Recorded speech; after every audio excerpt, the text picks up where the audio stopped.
పొద్దుగాల లేవంగానే గుడ్లు కావాలి, రాత్రి కాగానే ముక్క కావాలి. ఇక అవి లేకపోతే ముద్ద దిగది చాలా మందికి.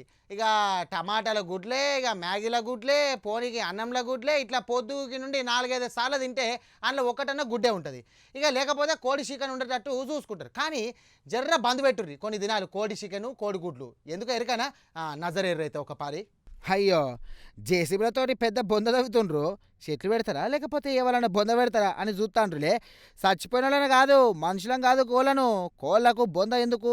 అంత పాయరం ఉంటే చిన్నగా తవ్వి అందులో పెట్టినా అయిపోతుంది కదా అనుకుంటుర్రులే. ఒక్క కోడైతే గిట్ల చేయొచ్చు. కానీ 35,000 కోళ్ళకు మట్టి పూడ్చాలి అంటే గీ మాత్రం చెయ్యాలి. ఇక మళ్ళా రోగాలు వచ్చిన సచ్చిన కోళ్ళకు ఇంకింత లోతుండాలి అంటాండ్రు పెద్దసార్లు.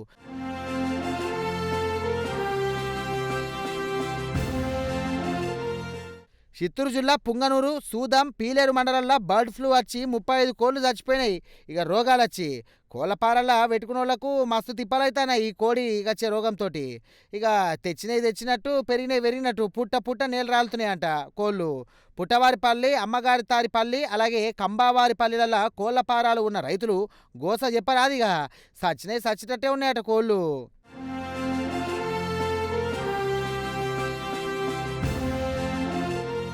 వారం దినాల సంది బర్డ్ ఫ్లూ వచ్చి కోళ్ళు చచ్చిపోతున్నాయట.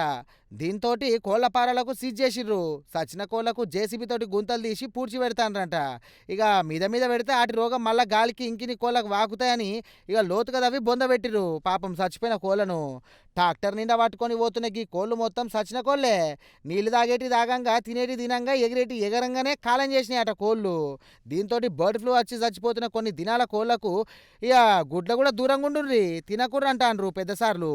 బర్డ్ ఫ్లూ తోటి మనుషులకు ఏం కాదని, ఎంతకైనా మంచిది, మన జాగ్రత్త మనం ఉన్నది నయమంటాండ్రు పెద్దసార్లు. భయపడకుండ్రి. కోళ్ళ ఫ్లూ మనుషులకు రాదు, కానీ జర రోగం ఉన్న కోళ్లను గుడ్లను తినకపోతే మంచిది. 4, 5 దినాలు బంద్ పెట్టిరని అంటారు పెద్దసార్లు.